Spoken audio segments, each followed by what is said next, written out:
ring wearing silver trunks with black trim, hailing from Parmana, Venezuela. He weighed in at a ready 111 pounds. His record stands at 30 wins, 6 losses, 1 draw, with 22 wins coming by way of knockout. Here is the 2-time WBA World Champion and the current WBA #1 flyweight contender, introducing the challenger, Leo Gamez.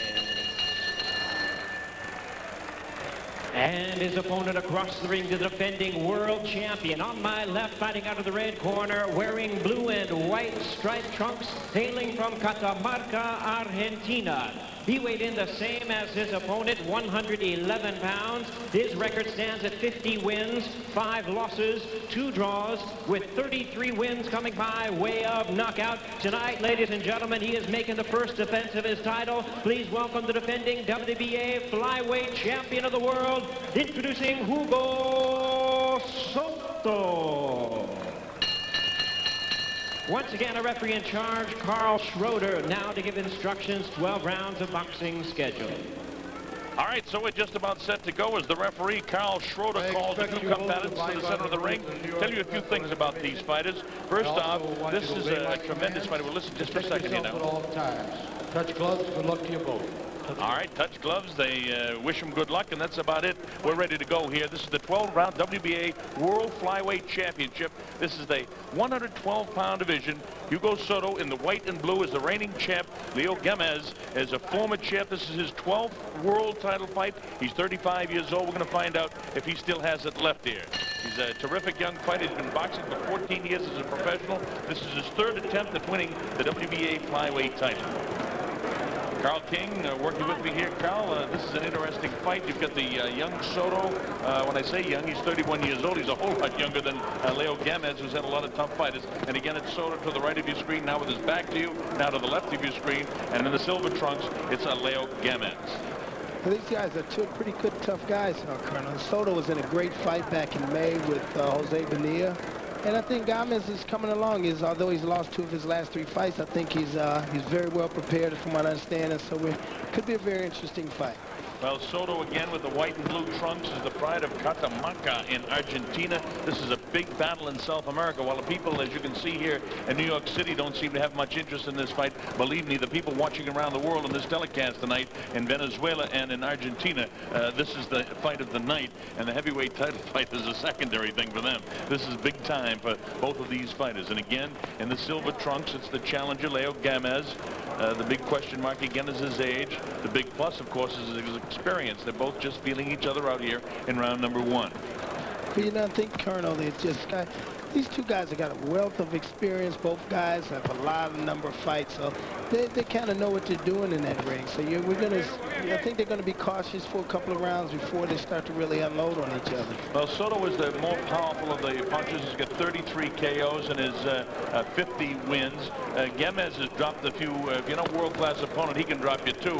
He's got 22 knockouts in his 30 victories from Venezuela. Now, the book on Hugo Soto, good boxer, a lot of movement, and uses the jab and uses the reach to his advantage. And you can see that here in round number 1 in this scheduled 12 round of the World Flyweight title, that he is doing exactly that. He's pumping that left jab in the face of Gamez. Gamez just kind of trying to feel his way around here, seeing if he can get some side-to-side movement and get inside that jab. He needs to fight this in his chest, in the chest of Soto, and he can't get in there with a nice jab of Soto. You see the jab just keeps coming out by Soto. Well, I tell you, that should be his game plan. I agree 100% that Soto's jab is right now being very effective in round 1. And if Gamez can't get inside of that jab, he's going to have very, very little slim chance of winning this fight. Well, Gamez, don't forget, we're talking about Soto looking good. Gamez just nailed him with the right hand. Gamez is a former world strawweight champion. That's at 105 pounds. He also won his 2nd world title in 1993 when he won the 108-pound junior flyweight championship. So this guy is no stranger to big events, although this is his 12th world title fight. So, in fact, he has more experience in a lot of ways, at least championship caliber fights, than Hugo Soto. Well, he sure does, and he's very relaxed in the ring, too, and that's very important in a big fight like this. And it's much bigger, like you said, down in Argentina and in Venezuela. All right, coming up to the, well, that's the bell. The end round number 1. Kind of an even round, as Carl said, on Corapor. All right, here we go. Round number 2. This is scheduled for 12 rounds. This is the World Flyweight Championship, WBA. And again, the crowd here in New York really hasn't begun to come in here as we're showing you this fight. But again, keep in mind in Argentina and in Venezuela, this is the main event of the evening. Gamez in the silver trunks hails from Hermana in Venezuela, while Hugo Soto hails from Catamarca in Argentina. This is Soto's first title defense. Soto in the white and blue trunks to the left of your screen. But you know, Soto was in a great fight back in May of last year with Jose Bonilla, and he hasn't fought since then. And I think Gamez has fought last, I think, in October. So I don't know how much that inactivity is going to have an effect on the champion tonight. Well, you know, Carl, down in South America, the way these kids, nice uppercut attempt that time by Gamez. It didn't catch Soto, but that's not a bad idea when a guy's jabbing to come with that left uppercut like that, twist your body and really get into it. I like that move. He's been having inability to get through the jab. He's still having difficulty getting through the jab, so he comes with that uppercut. I like that. That's his ring smarts, you might say.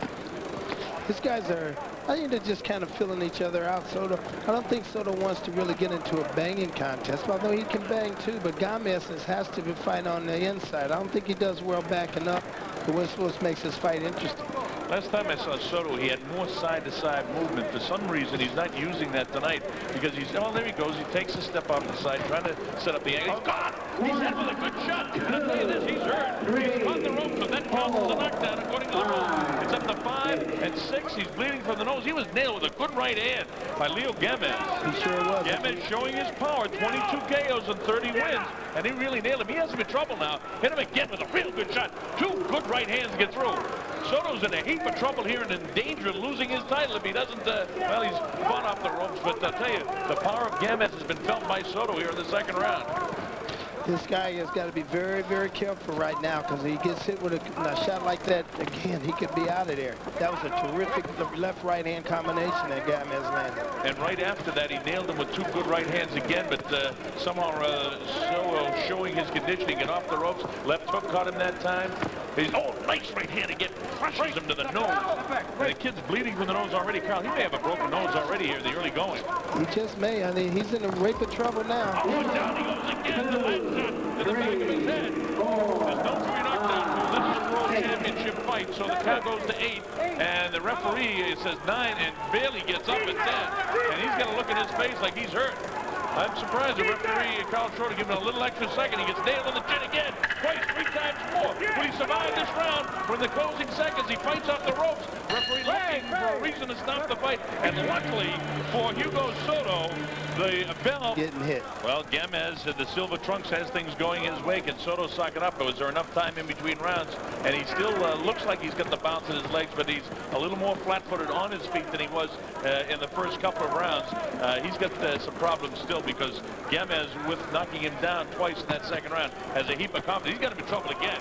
He nails him again. He whacks him with a good right hand. And down he goes for the 3rd time. It counts him to 3 and 4. I don't know if he can recover. It's up to 5 and 6 and 7. He's not going to make it. 8, 9, and 10. It's all over. A knockout victory for Leo Gamez. Wow, how about that? Well, what an upset victory that is. The 35-year-old Leo Gamez comes here from Venezuela and takes the WBA World Flyweight Championship. This was his 3rd attempt, and the 3rd time was lucky for him. He had all the power in the left hook to the right hand. Now this is Soto. He's only been stopped. This was his 3rd time in 58 fights now, I guess. And that was a tremendous effort by the new champion, Leo Gamez. He came in great physical shape, and it looks... Ladies